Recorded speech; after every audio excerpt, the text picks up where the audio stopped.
rahmat dan nikmat dari Allah Subhanahu Wa Taala, kita bisa bertemu secara luring ya, artinya tidak daring ya. Mengapa luring? Ya memang saya mohon maaf karena wawancara itu kalau dari hasilnya nggak dapat gitu kan, orang lebih seperti itu ya. Tapi tetap saya minta kepada rekan-rekan mahasiswa tetap menjaga protokol kesehatan ya. Selama kita mematuhi protokol kesehatan, jaga jarak seperti ini, menggunakan masker ya. Berarti ketika masuk kan ada tempat cuci tangan juga ya. Mudah-mudahan dengan mematuhi protokol itu kita bisa terhindar ataupun memutus penyebaran virus COVID-19 yang di DKI pada akhir-akhir ini daya ini cukup tinggi. Ini atas izin dari Allah SWT, Tuhan Yang Maha Kuasa ya. Nah, maksud kedatangan kalian rekan-rekan mahasiswa ini saya nanti ingin tahu ya apa yang dibutuhkan. Kita siap membantu SMA Negeri 54 ya, misalnya memerlukan informasi tentang apa ya, kita bantu informasi ya. Hal-hal yang lain-lain ya nanti kita diskusi yang namanya wawancara ya. Nanti akan dijelaskan dan saya informasikan hal-hal yang terkait dengan sekolah itu. Nama saya Joko Arwanto, Kepala SMA Negeri 54. Sejak Oktober 2019 ya, berarti sudah 1 tahun lah saya di sekolah ini. Dan dalam posisi ini karena pandemi COVID, anak-anak dan guru tinggal di sekolah, tetapi proses pembelajaran tetap berjalan secara daring ya, pembelajaran jarak jauh atau belajar dari rumah. Ini yang perlu saya informasikan kepada kalian. Ini apa yang diperlukan? Saya minta salah satu dari kalian menyampaikan ya, apakah teknisnya bertanya saya jawab atau bagaimana, silakan dulu lah ya. Sebelumnya Pak, kami di sini dari Universitas Muhammadiyah ingin melakukan sebuah observasi atau wawancara itu Pak. Ini kami dari program studi pendidikan konseling untuk mata kuliah yang kami ambil. Tujuan kami di sini untuk memenuhi mata kuliah magang atau PLP lingkungan di Bapak. Sebelumnya terima kasih Bapak sudah bersedia berkenan bisa dapat menerima kami di sini Pak dengan lapang dada. Walaupun kesibukan mematuhi protokol kesehatan ya. Walaupun kesibukan Bapak yang memang terbilang sibuk ya Pak ya. Sebelumnya kami udah beberapa kali di sini juga Pak. Sebelumnya udah izin sama guru DT-nya juga sudah kebetulan melalui saudara Anda. Nah kami sudah juga mewawancarai beliau juga, terus kami sudah mewawancarai salah satu siswa di sini juga Pak. Ada siswa yang itu nggak boleh ke sekolah loh siswa. Iya Pak, tapi kemarin kami lewat daring sih Pak, siswa alhamdulillahnya gini gitu Pak. Jadi tinggal Bapak sendiri. Iya, sebelumnya gitu Pak. Mungkin langsung saja kali Pak ya. Ya, langsung saja. Kalau karakteristik umum peserta didik di SMA 54 Jakarta ini seperti apa sih Pak? Karakteristik itu kan macam-macam ya, banyak tinjauannya ya, cocok ya. Nanti bisa ditanya lebih lanjut, ini sudah ada kisi-kisi pertanyaan.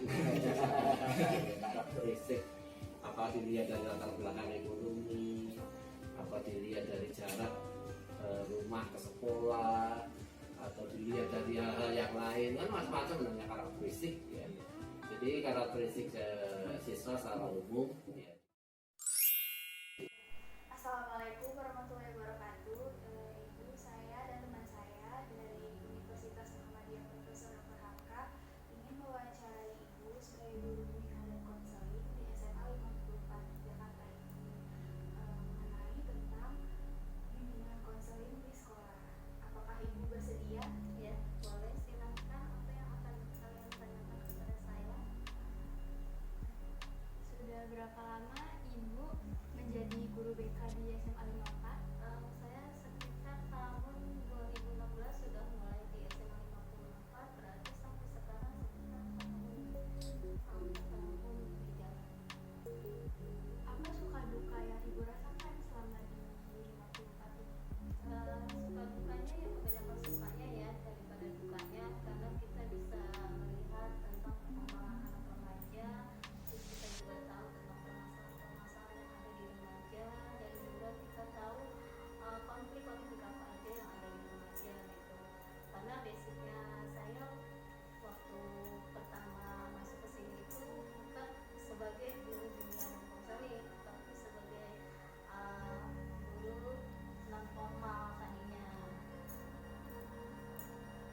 mulai ya.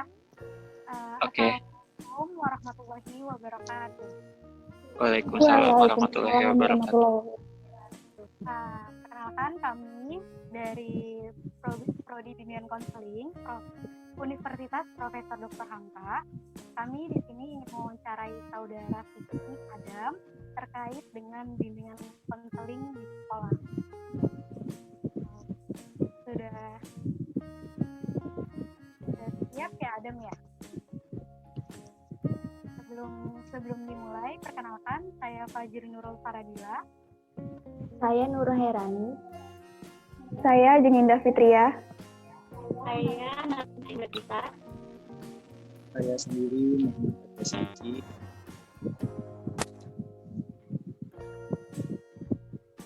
Kita mulai ya.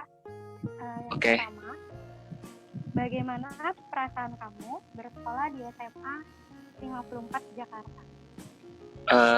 Perasaan saya untuk bisa bersekolah di SMA 54 ini tentunya sepertinya sangat bersyukur karena bisa masuk dalam salah satu sekolah kategori yang dibilang cukup favorit di Jakarta Timur ini.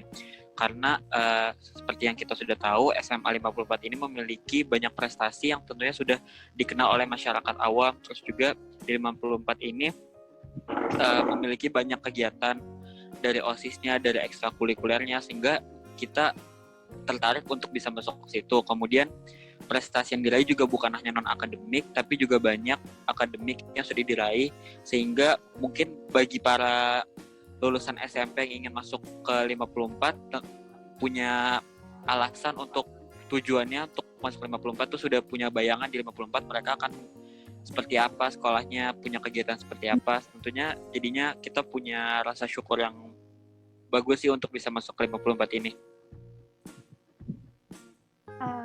Terus juga apakah sekolah sudah dilengkapi dengan fasilitas yang cukup? Di SMA 54 Jakarta ini tentunya sudah memiliki fasilitas yang cukup. Untuk kelasnya sendiri juga sudah memadai, ada 2 AC, papan tulis, proyektor dan sebagainya macamnya, sehingga untuk membantu pelajaran setiap harinya tuh sudah terbantu banget. Bahkan kita juga di setiap kelas itu ada audio, ada proyektornya yang juga kalau misalkan rusak kita bisa langsung bilang ke tata usaha atau carakannya untuk bisa dibetulin. Terus juga di 54 itu fasilitas yang menurut saya paling bagus itu fasilitas masjidnya, karena masjidnya tuh betul-betul sangat terawat dan bahkan bisa dibilang cukup besar, sehingga kalau misalkan kita mau sholat tuh udah nyaman banget buat bisa menggunakan fasilitas masjid tersebut.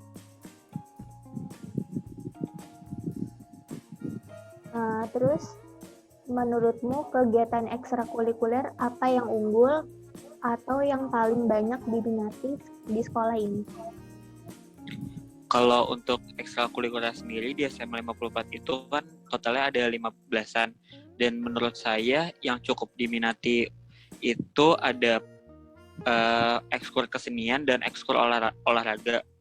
Karena di situ terbagi lagi cabang-cabangnya. Ada untuk kesenian sendiri itu dinamakannya PAKS, itu singkatan dari persepsi apresiasi di kesenian siswa. Di situ tuh ada saman, cheerleader, band dan sebagainya macamnya. Kemudian kalau olahraga di situ ada futsal, volley, basket. Jadinya banyak orang-orang yang minat untuk situ karena banyak cabangnya juga, dan selain itu organisasi mereka juga cukup kuat, antar anggotanya juga bisa dibilang sangat solid.